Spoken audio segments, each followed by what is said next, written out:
Qu'à cela ne tienne, nous allons partager la parole de Dieu. Malgré tout ce que nous pourrions vivre, la parole est pour nous un puissant réconfort, un encouragement. Je vous propose la lecture dans Jacques au chapitre 1. Nous ferons la lecture ici à partir du verset 22. Jacques chapitre 1, à partir du verset 22, vous connaissez ces textes, vous l'avez certainement lu, vous êtes un bon lecteur de la parole de Dieu, ce sont des textes phares, ce sont des textes qui nous parlent toujours et qui nous encouragent. Et ce matin, j'aimerais l'aborder avec vous à la lumière de l'inspiration aussi que le Saint-Esprit peut nous donner en la matière. Jacques 1, verset 22 jusqu'au verset 25, je lis ceci, « Mettez en pratique la parole et ne vous bornez pas à l'écouter en vous trompant vous-même par de faux raisonnements, car si quelqu'un écoute la parole et ne la met pas en pratique, il est semblable à un homme qui regarde dans un miroir son visage naturel et qui, après s'être regardé, s'en va et oublie aussitôt comment il était. Celui qui aura plongé les regards dans la loi parfaite, la loi de la liberté, et qui aura persévéré, n'étant pas un auditeur oublieux, mais se mettant à l'œuvre, celui-là sera heureux dans son activité. » Alléluia. Voilà, celui-là sera heureux dans son activité. Je crois que c'est une valeur intéressante et importante. Aucun d'entre nous n'a le souhait d'être malheureux. Nous voulons être heureux dans ce que nous faisons, heureux dans ce que sont nos activités, notre quotidien de vie, et ainsi de suite. Et la Bible nous en donne donc la recette. Elle nous dit, alors c'est très simple, il suffit de mettre en pratique la parole du Seigneur. Mettez en pratique la parole. Voilà ce que Jacques, le frère de Jésus, va nous dire dans ces quelques versets. Il est certainement interpellé par cela, si vous lisez à partir du chapitre, on est dans le chapitre 1, mais si vous lisez les premiers versets, vous y verrez donc ce dont Jacques nous parle ici, concernant les épreuves, concernant les difficultés que peuvent connaître et traverser les enfants de Dieu. Et donc, on voit que dans la continuité de tout cela, il dit, mais Dieu nous a donné une ressource. Dieu nous a donné une ressource. Alors, on peut traverser des épreuves, des difficultés. Il dit, faites attention de ne pas tomber donc dans la tentation, parce que l'épreuve peut amener à un moment donné une tentation, celle de baisser les bras, celle de ne pas tout à fait faire ce que le Seigneur attend de nous, de ne pas nous appliquer un peu plus et de pouvoir avancer comme il l'entend et comme il l'attend surtout. Et je crois que c'est là que Jacques arrive avec cette partie que nous avons lue, mettez en pratique la parole. Il donne cette clé. Il dit voilà, au milieu des épreuves, au milieu des tentations qui peuvent être là, mettez en pratique la parole de Dieu. Il ne faut pas se tromper soi-même, dira-t-il dans quelques versets en disant que toute grâce excellente et tout don parfait viennent d'en haut, du Père des Lumières, chez lequel il n'y a ni changement, ni ombre de variation. Dieu nous a donné sa parole. Il nous a laissé sa parole. Et heureusement, parce que nous faisons de cette parole, pour peu que nous le souhaitions, pour peu que nous l'acceptions, nous faisons de cette parole un guide. Nous faisons de cette parole un moyen pour nous de voir, d'apprécier, de considérer ce qu'est la volonté de Dieu, ce qu'est le plan de Dieu pour la vie des hommes, avec un grand H, hommes et femmes, et de pouvoir appliquer nos cœurs à la mettre en pratique, de telle sorte que nous puissions, comme dit l'Écriture, être heureux dans notre activité. Ça ne veut pas dire qu'il y a moins d'épreuves, mais ça veut dire que Dieu nous permet de vivre sa parole et de l'expérimenter de telle façon que nous puissions être heureux. Le désir du Seigneur est là, exprimé dans ces quelques lignes. Nous partageons la parole de Dieu semaine après semaine, nous parlons de choses concernant la parole de Dieu, nous abordons différents sujets, et je crois que c'est important, mes frères et sœurs, de ne pas être, comme nous dit ici le texte, les auditeurs. On peut avoir plein de connaissances de la Bible, de la parole, mais si on ne la met pas en pratique, ça ne sert à rien. Ça ne sert à rien. Donc, avoir la tête bien pleine, comme dirait quelqu'un, c'est bien, et ça ne sert à rien si, à cette connaissance que nous avons, nous n'adjoignons pas eh bien, la pratique, la mise en pratique. En réalité, Dieu est un Dieu qui nous invite à mettre en pratique.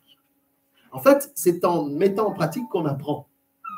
C'est en mettant en pratique qu'on apprend. Donc, rester passif, avoir des connaissances théoriques, c'est une chose. Mais si je ne mets pas en pratique, mais même dans la vie du quotidien, vous l'avez certainement constaté, si je ne mets pas en pratique, je ne pourrai pas acquérir la technique, la dextérité, la façon de pouvoir faire les choses. Et si je ne mets pas en pratique, je ne pourrai pas me rendre compte de la difficulté que cela peut représenter, de ce qu'il y a à faire, ainsi de suite. Prenons l'exemple de la cuisine. Si on ne met pas en pratique, eh bien, on ne va pas apprendre, on ne saura pas comment faire, on ne saura pas qu'il faut eh bien, parfois laisser un peu plus de temps de cuisson, ainsi de suite. Si on ne met pas en pratique, après avoir eu son permis de conduire et qu'on ne met pas en pratique, restez comme ça quelque temps et vous vous rendrez compte que vous avez oublié des notions et que c'est compliqué, ainsi de suite. Donc, la mise en pratique est quelque chose de nécessaire, d'évident. Si nous le comprenons dans la vie du quotidien, pour les actions, les actes de la vie quotidienne, cela est d'autant plus réel dans la vie chrétienne. C'est en mettant en pratique la parole de Dieu que l'on finit donc par acquérir, je dirais, une certaine assurance, une certaine confiance dans ce que nous dit l'Écriture et surtout dans le fait qu'elle produit en nous des actions. Et on se dit merci Seigneur, parce que j'ai mis ta parole en pratique et j'ai vu qu'elle a produit en moi le fruit qui était attendu. C'est la mise en pratique en réalité qui nous permet de vivre ces choses-là. Donc, tout cela pour dire que ce n'est pas une mauvaise chose que de mettre en pratique la parole de Dieu. Maintenant, pour mettre en pratique la parole de Dieu, il faut donc se mettre en route, mettre en pratique. D'accord ? Traduire en action concrète ce que j'entends de la parole de Dieu. Alors, Romains chapitre 10, verset 17, nous dit une chose intéressante. Romains 10, verset 17.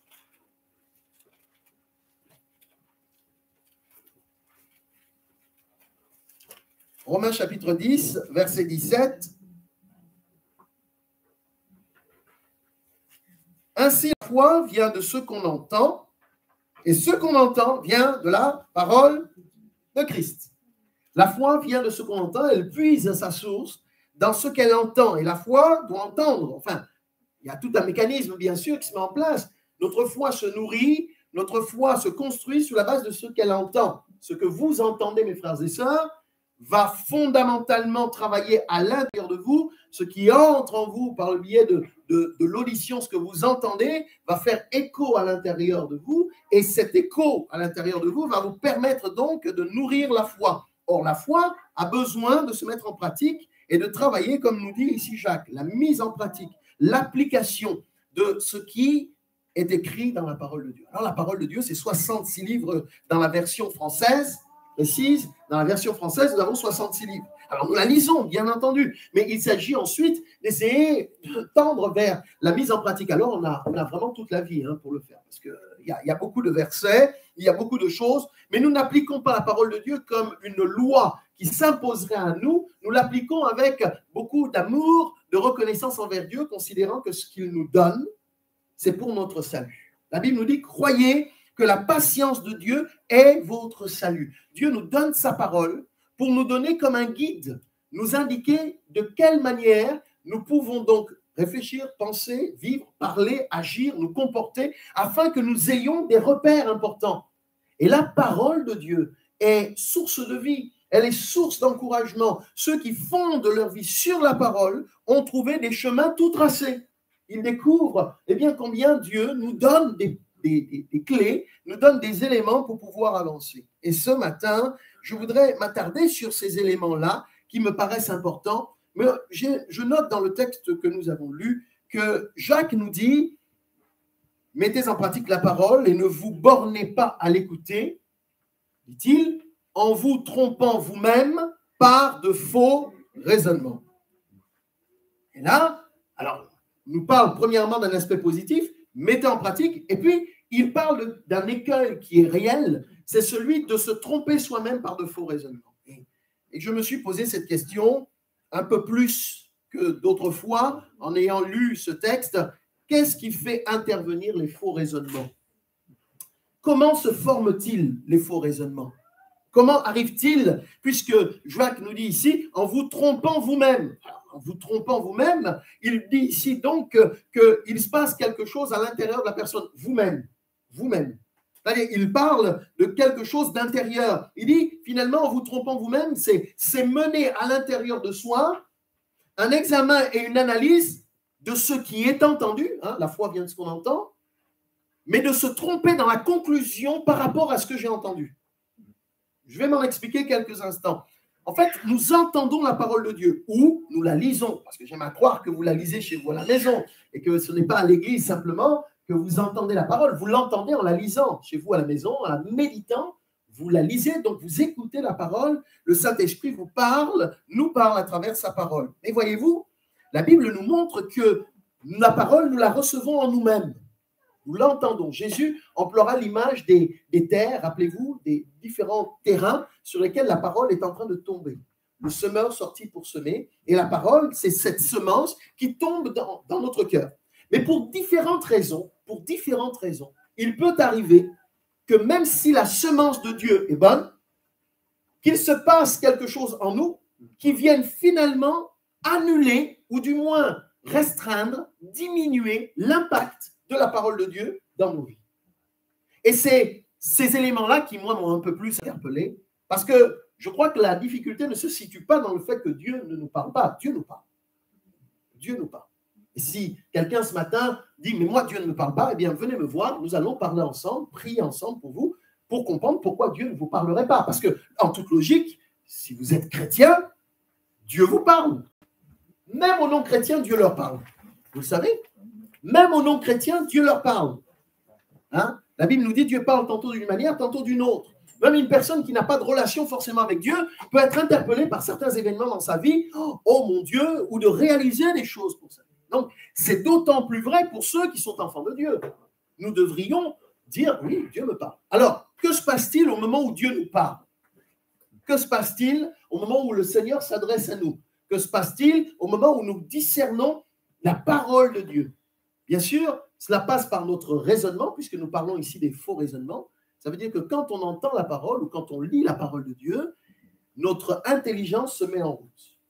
Cette capacité que nous avons tous, les uns et les autres, de nous approprier ce que nous lisons. Quand vous êtes en voiture et que vous voyez un panneau écrit 30, vous vous dites, ça veut dire que la zone dans laquelle je suis, je dois rouler à 30 km, pas plus. Vous relisez un panneau, vous voyez un panneau d'indication qui vous dit, vous cherchez votre chemin, et ce panneau d'indication vous indique le magasin vers lequel vous voulez aller. Donc, l'information, vous la captez visuellement, vous l'intégrez, et tout se met en route. Voilà, tout le reste se met en route. Vous êtes en voiture, votre volant, vous le tenez, vous allez le tourner à droite ou à gauche, suivant la direction qui vous a été indiquée. C'est ces exemples que je vous donne, mes frères et sœurs, simplement pour retranscrire de façon terre à terre, très simple, ce que nous montre la Bible. En réalité, quand nous entendons la parole de Dieu, nous avons un choix. Nous l'entendons, nous avons un choix. Qu'est-ce que je comprends de ce que j'ai entendu? Comment est-ce que je le comprends? La parabole du semeur, pour revenir à cela, nous parle de ceux qui entendent la parole, mais qui n'ont pas assez de profondeur en eux-mêmes. Et que se passe-t-il? Eh bien, les oiseaux arrivent et ils ravissent ces graines qui sont tombées sur le chemin. Jésus dira, l'ennemi, le diable, est arrivé très rapidement, alors que la parole a été entendue dans le cœur, dans la vie d'une personne. Et très rapidement, l'ennemi de l'âme vient pour ravir cette parole, il vient pour tromper, pour détruire, comme il le fit, rappelez-vous, au début, dans le livre de la Genèse, on en a parlé la semaine dernière. Tout de suite, il remet en question la parole de Dieu, ce qui fait que la personne qui a donc écouté la parole ne la laisse pas descendre en elle-même. La parole n'est pas allée plus loin. Voilà une première façon d'entendre la parole. Il n'y a pas assez de racines, elle s'en va. Elle s'évacue aussi vite que cela. Peut-être parce que notre expérience est teintée de déception, de lutte, de combat, et qu'à un moment donné, on n'a pas le temps pour cela. Et puis, Jésus dira, pour certains, la parole, elle tombe comme au milieu des pierres. Et il se passe que quand le soleil se met à brûler assez fort, eh bien, la graine, elle finit par mourir. La graine, la parole de Dieu. Qu'est-ce que cela représente? La dureté des épreuves, des persécutions, vient comme brûler finalement cette parole. Donc, ça ne descend pas, ça ne va pas plus loin. Et puis, d'autres, la parole tombe comme au milieu des épines. La Bible nous dit que les épines vont étouffer la parole de Dieu. Elle ne pourra pas porter du fruit. On peut être tellement accablé par des soucis et même par des problèmes que la parole de Dieu n'arrive pas à entrer dans notre cœur. Et ce n'est pas que Dieu ne veuille pas nous parler, puisqu'il nous parle. Mais la parole n'arrive pas à descendre profondément parce qu'à un moment donné, eh bien, nous sommes tellement envahis par nos épreuves, nos difficultés. Et je crois que dans ce cadre-là, eh bien, on se rappelle ce que Jacques a dit, mettez en pratique. C'est le seul moyen de pouvoir à un moment donné grignoter, détruire un petit peu ce qui en nous empêcherait la parole de Dieu de pouvoir prendre de la place. On peut avoir notre âme qui est envahie d'amertume, envahi de colère, envahi de mauvais sentiments, si bien que la parole de Dieu n'entre pas dans notre cœur et elle rebondit, nous restons hermétiques à ce que le Seigneur pourtant est en train de nous dire et ce sur quoi il est en train d'insister. Mettez en pratique la parole en ne vous trompant pas vous-même par de faux raisonnements. Jacques nous dit que celui qui se trompe, ce n'est pas parce que quelqu'un l'a trompé, mais c'est parce qu'il s'est trompé lui-même. Il n'y a pas l'intervention d'une tierce personne pour guider celui qui entend la parole vers la tromperie, pour reprendre ce que nous dit le texte. Il dit en vous trompant vous-même. Ça veut dire qu'il se passe un phénomène intérieur qui fait que la personne ne laisse pas la parole opérer l'œuvre qu'elle souhaite opérer en nous. Mais la foi, rappelez-vous, vient de ce qu'on entend. Ce qu'on entend vient de la parole de Christ. La foi peut être fragilisée, peut être, je dirais, parfois mise à mal parce qu'elle n'a pas été suffisamment nourrie. Encore une fois, si vous avez faim et que vous rentrez chez vous à la maison et que vous mangez un tout petit peu, vous allez sentir que j'ai encore un peu de place. Et si vous dites, moi, tant pis, je m'en vais comme ça, vous allez quand même sentir ce vide. Parce que votre estomac n'a pas reçu tout ce dont il avait besoin. La foi, si elle n'a pas reçu toute la nourriture dont elle a besoin, elle en souffre. Et elle a du mal donc à se développer. Et ça explique pourquoi. Parfois, quelqu'un dira, ma foi est faible. Ce n'est pas parce que Dieu ne te donne pas assez de nourriture, mon frère, ma soeur. C'est parce que tu ne nourris pas suffisamment ton âme. Parce que c'est cela, sa nourriture. Pour pouvoir tenir ferme face aux épreuves, face aux combats, face aux luttes, mes frères et sœurs, il n'y a pas d'autre recette. La foi nous soutient. La foi nous soutient. Nos pères ont marché par la foi et avant nous, eux, les anciens, eh bien, c'est la foi qui les a tenus. Et c'est vrai qu'il n'y a pas de recette secrète. C'est par la foi que nous avançons et que nous marchons, c'est-à-dire en nous attachant à ce que Dieu nous dit. Seigneur, parle à mon cœur pour que je mette en pratique ta parole. Sinon, il y aura des angles morts dans notre vie. Vous savez, des angles morts où on n'ose pas regarder, où on n'arrive pas à regarder dans cet endroit-là, et ça reste comme un spectre, comme une ombre qui plane. Or, Dieu est venu, Christ est venu pour nous donner cette véritable liberté afin que nous soyons sauvés et que la grâce du Seigneur nous aide à aller plus loin. Dans les évangiles, les disciples vont se questionner à un moment donné, parce que Jésus leur pose cette question, il leur dit, méfiez-vous, enfin, du pain ou du levain des pharisiens. Et les disciples sont un petit peu embêtés d'entendre le Seigneur leur parler du levain des pharisiens. Et tout un raisonnement va se construire autour de ça et qui va les amener à un moment donné à tirer des conclusions qui n'étaient absolument pas celles que le Seigneur avait mises en évidence, mais eux se sont mis à raisonner en eux-mêmes, ils se sont mis à penser l'état de choses. Je voudrais le lire dans Matthieu au chapitre 16 avec vous, puisque nous parlons de faux raisonnements, donc de raisonnements qui sont faux, qui sont faussés, de choses qui sont fausses. Et comment peut-on faire pour ne pas tomber dans ce piège? Matthieu chapitre 16, je lis ici à partir du verset 5, Matthieu 16, verset 5, les disciples en passant à l'autre bord avaient oublié de prendre des pains. Suivez bien le processus qui s'inscrit dans ce texte. Ils avaient oublié de prendre des pains. Jésus leur dit, gardez-vous avec soin du levain des pharisiens et des sadducéens. Les disciples raisonnaient en eux-mêmes, faux raisonnement, et disaient, c'est parce que nous n'avons pas pris de pain.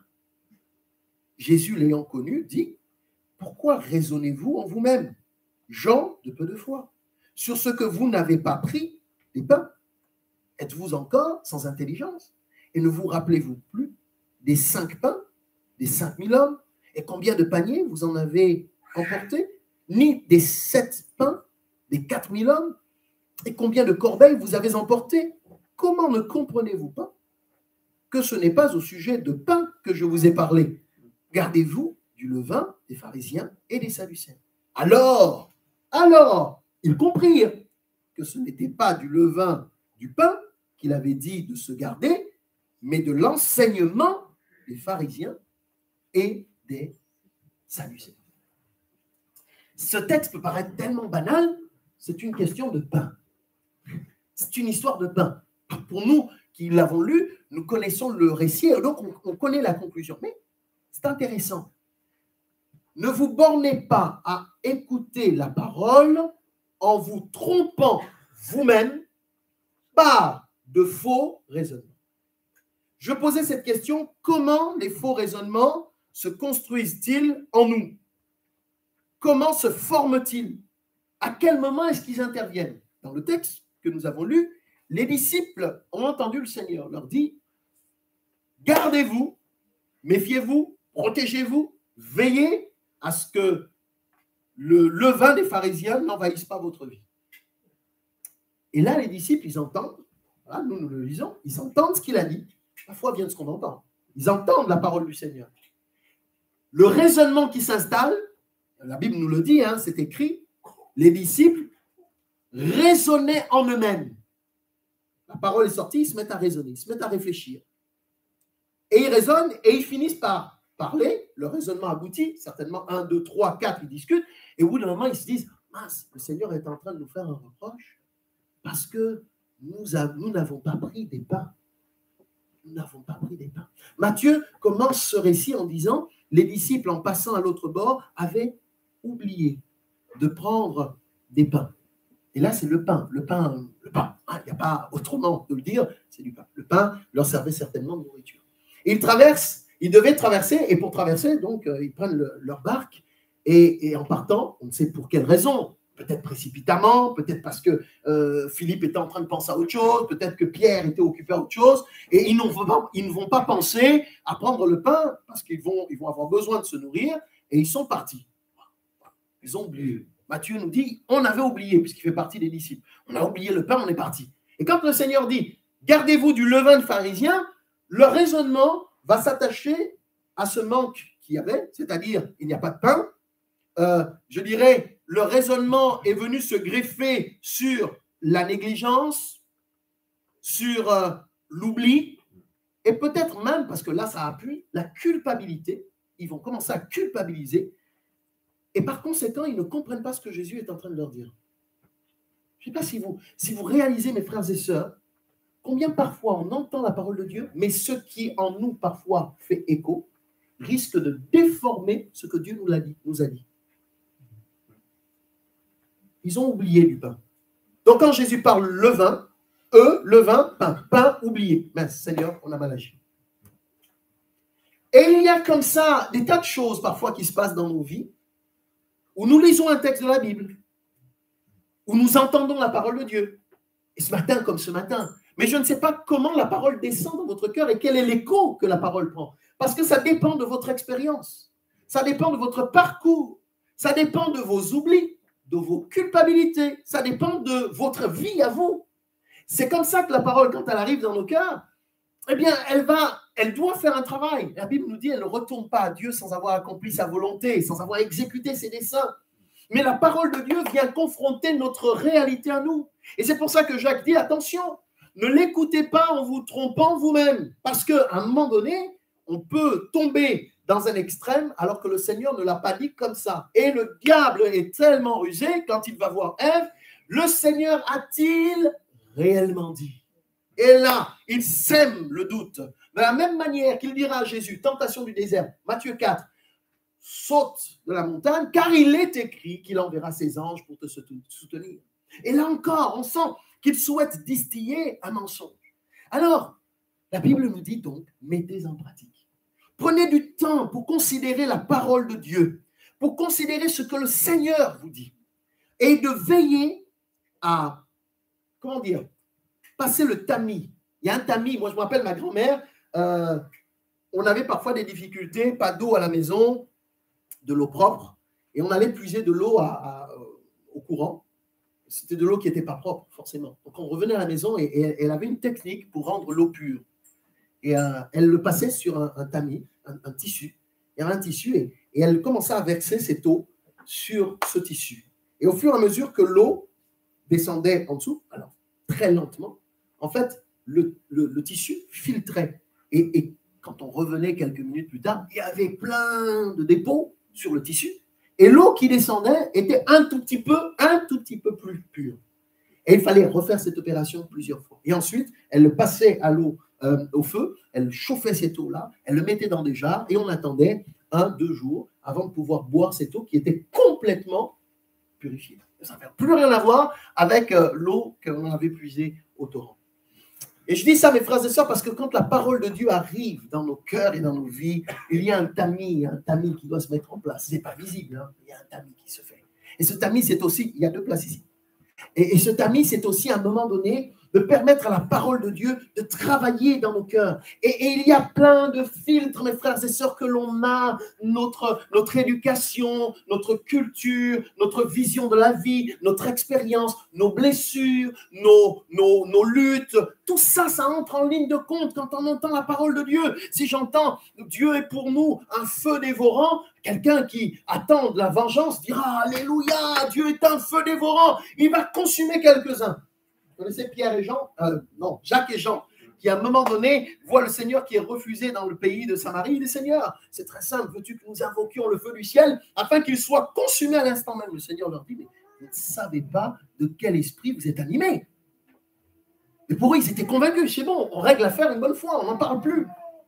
Et suivant la façon dont on entend la parole de Dieu et ce qui est en nous, eh bien, l'écho peut être tout à fait différent, de telle sorte que nous sommes ici, allez, je ne sais pas combien à peu près, une cinquantaine de personnes, eh bien, voyez-vous, il peut y avoir 50 interprétations différentes de ce qu'il y a dit ce matin. À la fin, on pourrait poser la question, alors, qu'est-ce que tu as retenu de la parole de Dieu? Tiens, je me demande si on ne ferait pas ça de temps en temps. Ce serait intéressant. Et vous verrez que la compréhension de chacun est complètement différente. Complètement différente. Parce que ce que l'on vit, on le vit. Et quand la parole de Dieu arrive, on l'associe à ce qu'on vit. Et eux, ils l'ont associé à la négligence qui a été la leur. Ils ont oublié du pain. Mais le Seigneur ne parle même pas de pain. D'ailleurs, il leur donne l'exemple. Il dit, mais écoutez, vous avez quand même oublié, avec 5 pains, j'ai nourri 5000 personnes. Et avec 7 pains, j'ai nourri 4000 personnes. Hommes, sans compter les femmes et les enfants. Donc, c'est plus de 4000, c'est plus de 5000. Et croyez-vous que je vous ferai du reproche au sujet du pain que vous n'avez pas pris? Pourquoi raisonnez-vous en vous-même, dira le Seigneur. Donc, et là, la Bible nous dit, alors, ils comprirent. Je crois que c'est important de demeurer attaché à la source. Seigneur, j'ai entendu ta parole, mais aide-moi à la comprendre. Aide-moi à voir comment cette parole, et ça prend du temps, comment cette parole entre en résonance avec ma situation, mon besoin. Alors bien sûr, il y a des choses très simples, très basiques, pour lesquelles je pense qu'il n'y a pas de trucs compliqués. Prier sans cesse, voilà, c'est pas compliqué. Je veux dire, quand on entend ça, Seigneur, oui, tu m'invites à prier. Quoique, en disant ça, quelqu'un dira, peut-être à cause d'une certaine expérience personnelle, de dire, oui, mais la prière, frère, c'est uniquement quand on s'enferme dans sa chambre pour prier. C'est uniquement dans le secret de la chambre. Ça, c'est la prière. Le reste, ce n'est pas vraiment de la prière.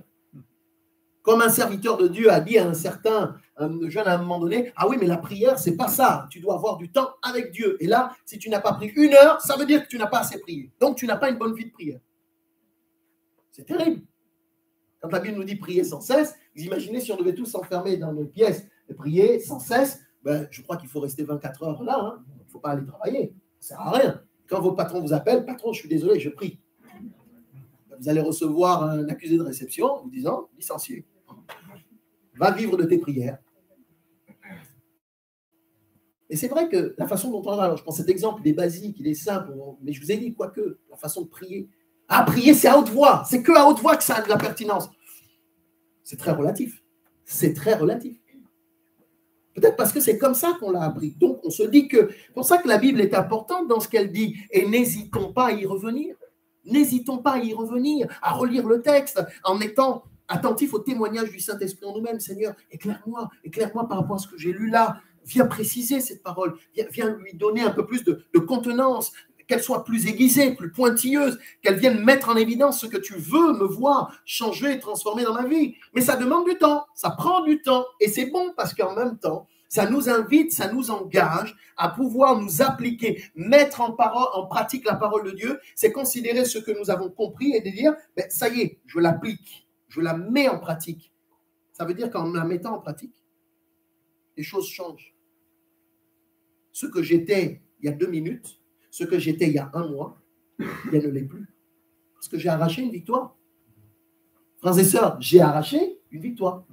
En y réfléchissant, je me dis, Oui, mais Seigneur, j'ai travaillé, je me suis appliqué. Puis oui, ça y est, j'ai remarqué que tu as changé ma vie. Tu m'as éclairé. Il faut que nous sortions de ce faux raisonnement là aussi, que oui, quand on est chrétien, ça y est, toutes choses sont devenues nouvelles, on est une nouvelle créature. Avec cette affaire-là, on a été souvent des juges très rapidement sur des jeunes convertis qui demandaient juste du temps pour apprendre à marcher plus fermement. Mais comme ils n'étaient pas tout de suite en train de courir, on a été très lapidaire en leur disant « tu n'as pas la foi ». Donc, on s'insurge, on juge dans la vie d'un frère, d'une sœur, qui demande juste un peu de temps pour apprendre à marcher. C'est tout. Mais on casse quelque chose.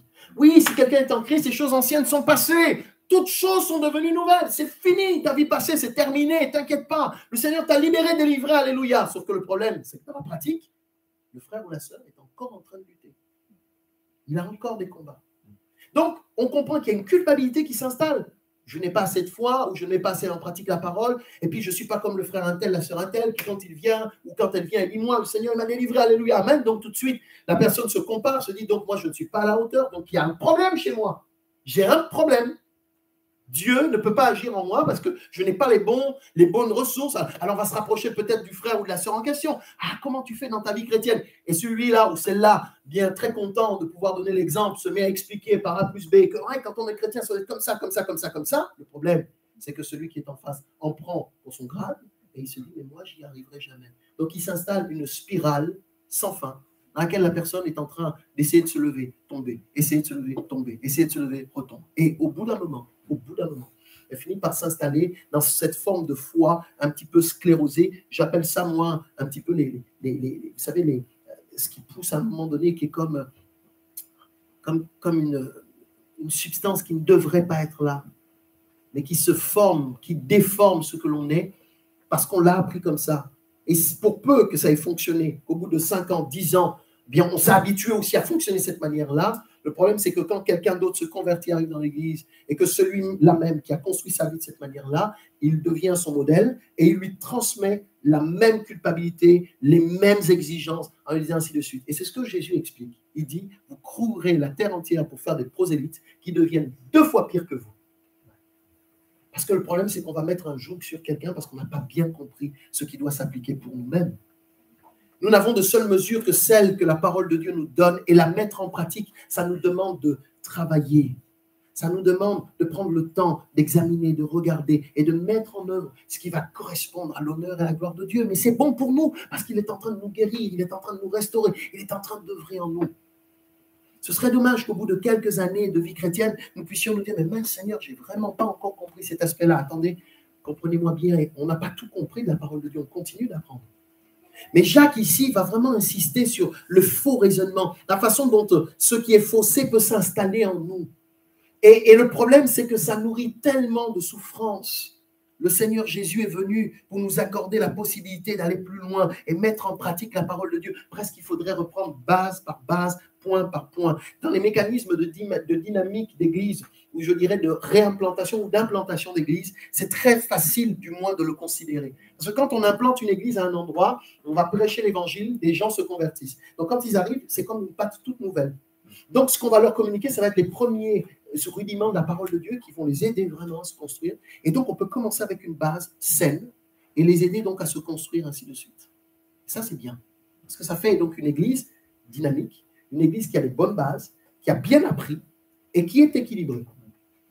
C'est beaucoup plus difficile quand il y a eu des années, quand il y a eu des différentes expériences des uns des autres, ainsi de suite. On arrive avec ça. La parole de Dieu nous rassemble. Et heureusement, parce que c'est elle qui va fondamentalement travailler chacune de nos vies pour nous permettre de travailler ensemble et d'avoir une vision commune. Et de faire en sorte que ce que nous mettons en pratique corresponde à ce que le Seigneur veut. Le texte que nous avons lu nous montre que dans Matthieu, qu'il a fallu que le Seigneur leur réexplique. Et je crois que Dieu n'est pas fatigué de nous réexpliquer sa parole pour que notre raisonnement corresponde enfin à sa volonté. Ils comprirent qu'ils ne parlaient pas du pain qu'ils avaient oublié.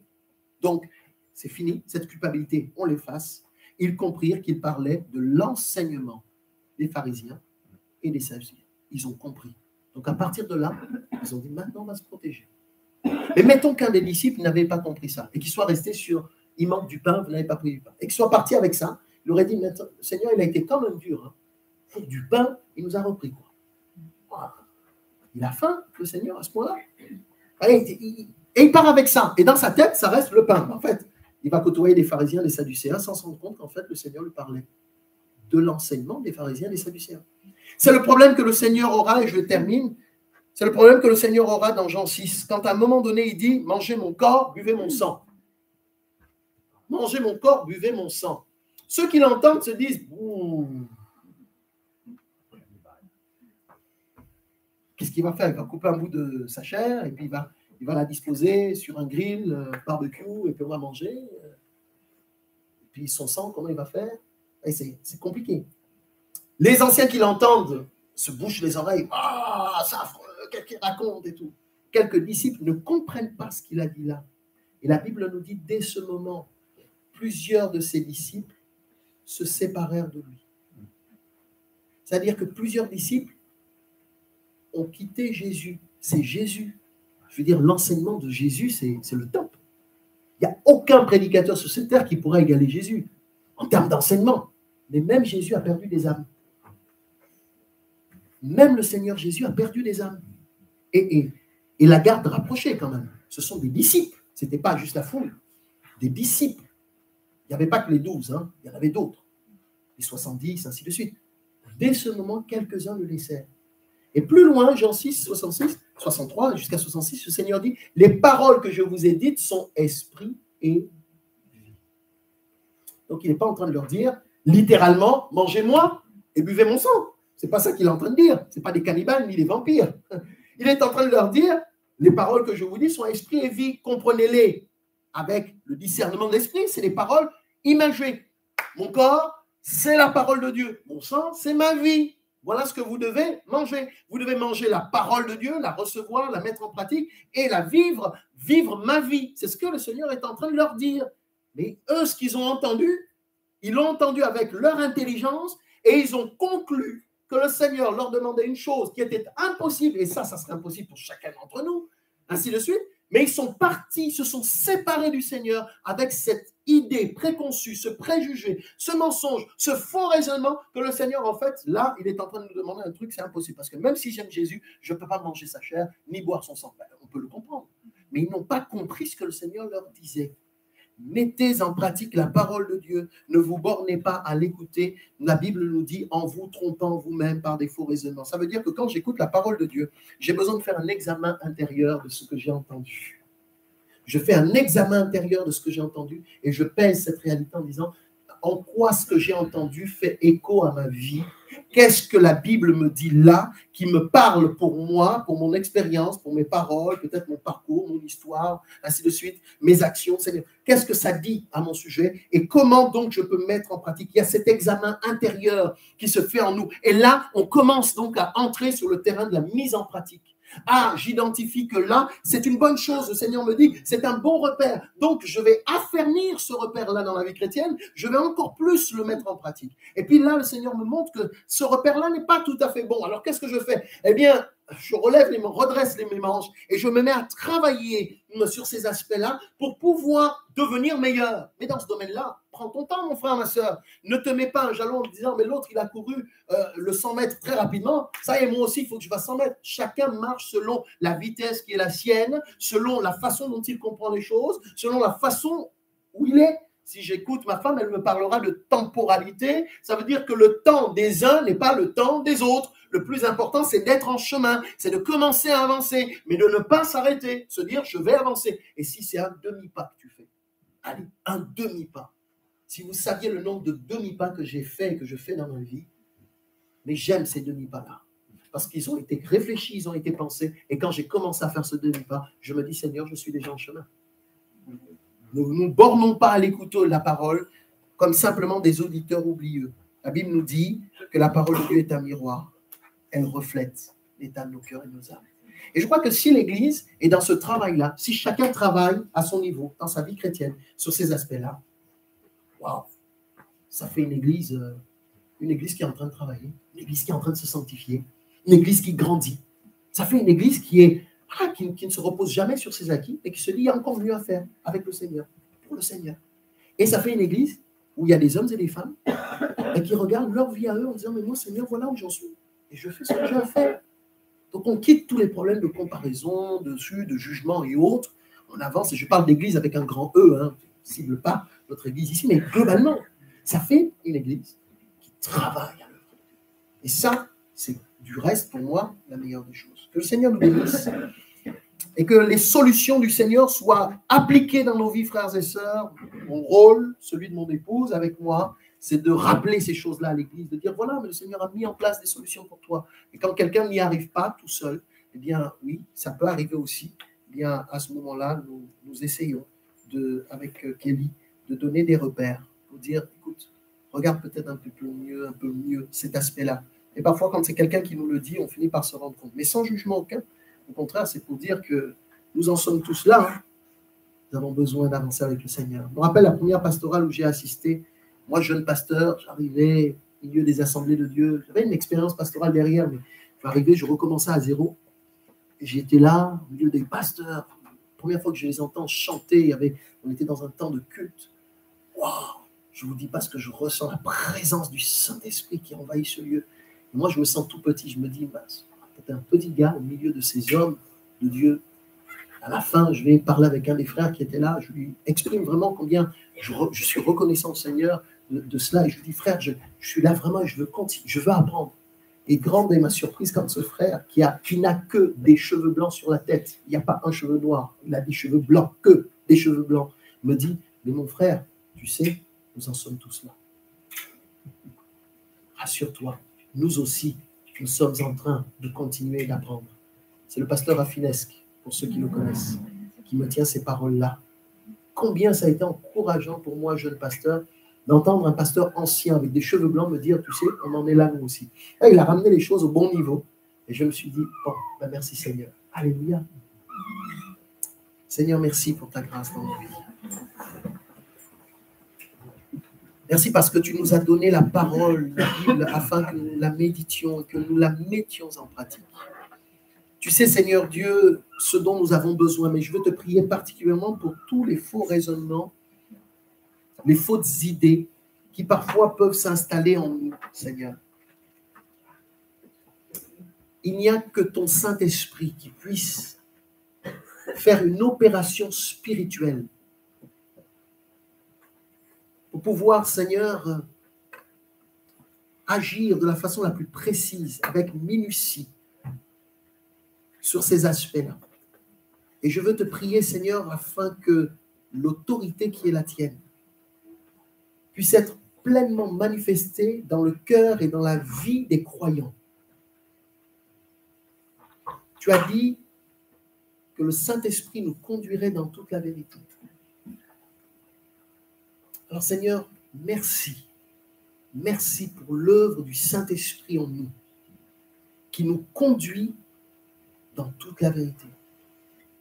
Non pas afin que nous culpabilisions ou que nous soyons mal dans notre peau, mais afin que nous puissions toucher du doigt l'amour de notre Père qui prend soin de nous. Tu ne veux pas que notre visage naturel nous fasse honte. Tu ne veux pas que notre visage naturel vienne ternir, Seigneur, la foi qui est en nous. Bien au contraire, ce que tu souhaites, c'est que notre foi s'épanouisse en toi. Alors aide-nous, Seigneur, les uns et les autres, à faire ce qu'il faut pour que ton nom soit glorifié. Nous savons que la qualité de la vie chrétienne ne se mesure pas au nombre d'années de marche, mais la qualité de la vie chrétienne se mesure, Seigneur, à notre capacité à apprendre, à t'obéir et à mettre en pratique ta parole. Bénis ces instants aussi, nous allons partager le pain et le vin à travers cette table dressée. Seigneur, bénis ces moments. Bénis mes bien-aimés. Encourage-les au nom de Jésus. Alléluia.